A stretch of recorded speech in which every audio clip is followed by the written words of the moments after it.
The path is clear for Arsenal to sign Rodrygo. However, Eze is next, but we need outgoings to happen.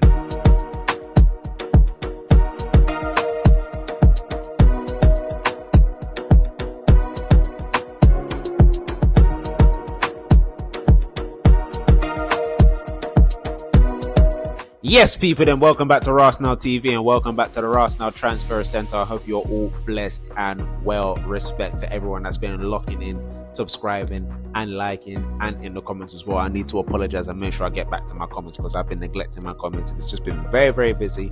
I thought I was taking a break, but I'm already back at work. But it is what it is, people. Make sure you smash the subscriber button. Make sure you hit the like button as well, and make sure you do comment down below because I'll be in my comments later on today talking about all these transfer rumors that are surrounding Arsenal. People, let's talk about Rodrygo. Let's get straight into it. Now, apparently Tottenham were interested in Rodrygo of Real Madrid, and he said big clubs only. Did you hear that, Tottenham? Big clubs only. That means go sit yourself down. You understand? Go take a seat because the big boys are talking now. Now, Arsenal and Real Madrid.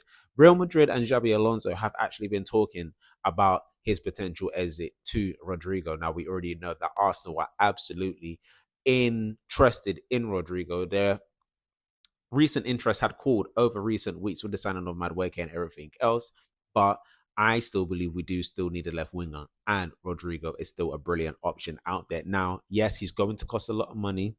He's going to cost a lot of wages. But what needs to happen first regarding the Rodrygo transfer, which is what it's looking like, in my opinion, as far as I know, we're going to need to get some outgoings out the door first to fund that transfer. The Eze deal was not necessarily a problem when it comes to funds, but ideally, getting people out of the squad, balancing the books is good. Who could be potentially sold to fund a Rodrygo transfer to Arsenal? That is one of, well, maybe not one of, but you get half of Reece Nelson's wages off the books. You sell a Fabio Vieira, and then you potentially sell a Trossard as well.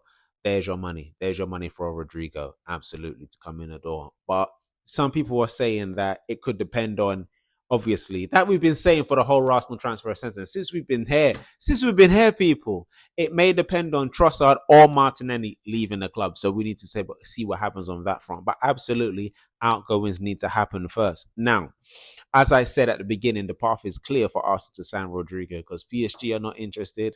Liverpool are not seen to be interested. As I already said, big clubs only when it comes to talking about Tottenham. So let's see what happens on this front, because this one could heat up. As we keep saying, it's a World Cup year next year with this Premier League, this footballer calendar year. It is a Premier League year, so players aren't going to want to be sitting on benches and not playing their best football and not actually starting for a club. And if Rodrygo can start on 11 for a club at Arsenal, it would do him wonders. And do you know what helps as well? Doing the business that we've already done. All of this transfer business, obviously as fans, we're going to love it and everything else. But the players, other players from other clubs seeing it come in and seeing the business that we're doing. For example, Rodrygo's just seen us sign one of the best midfielders in Europe, one of the best strikers in Europe. And you know what I'm saying? Potentially adding an Eze. Do you know what I'm saying? Players want to sell. Gabriel wants to say. Saka wants to. Saka, I know Saka and Saliba. We'll get to them. But Gabriel wants to say, Skelly wants to say, Wanyeri wants to say, Saliba's going to sign soon, Saka's going to sign soon. Those two will sign soon, in my opinion. I think ideally what would be beautiful is Saka as the last signing. But if Rodrygo is seeing this from the outside in, do you know what I'm saying? People actually want to stay and really want to join for Arsenal. Come on, that only bodes well on this Rodrygo transfer. So we'll absolutely see what happens. Now, who could else be coming in? And we've already spoken about him a lot. And this is something else that Arsenal want to take time on. It's the Eze deal. It is the Eze deal. Eze is next up for Arsenal, and the interest is clear. We know the interest is clear. We've known that for the last few weeks now when there was said interest. Now, again, apparently Tottenham are also interested in Eze as well, but there's no point. He's a Highland boy. He says it's already been turned by Arsenal. We've already verbally agreed personal terms, so that's not a problem.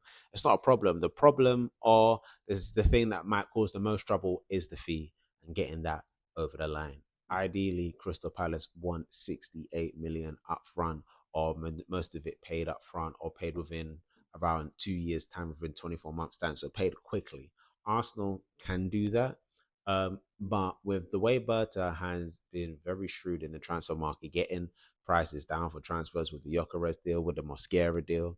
Do you know what I'm saying? Actually being very, very good and shrewd in the market. I don't see why he can't do the same with the Eze deal, but we'll see what happens. But Arsenal are very, very relaxed about it with all the business that we've done already, getting in the Mosquera, Zubamendi, Norgard, Kepa, Gyökeres, Madueke. Literally, we've done a lot so far. So now the attention may be turning to get players out, but at the same time, Eze, we want to get this deal over the line sooner rather than later. We get Eze over the line, get 1 or 2 players out the door, and then we can look to a Rodrygo.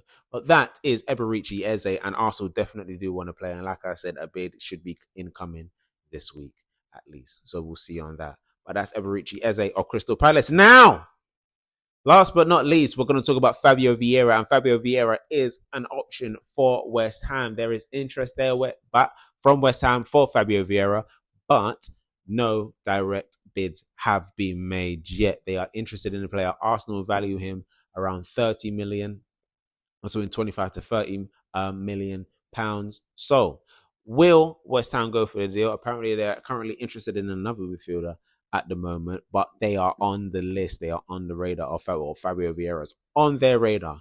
Fabio Vieira has really fallen down the pecking order at Arsenal since his time coming in. The way Fabio Vieira was even announced, you know what I'm saying, out of the blue, so random. We was interested in him and Vitinha, and we decided to sign Fabio Vieira.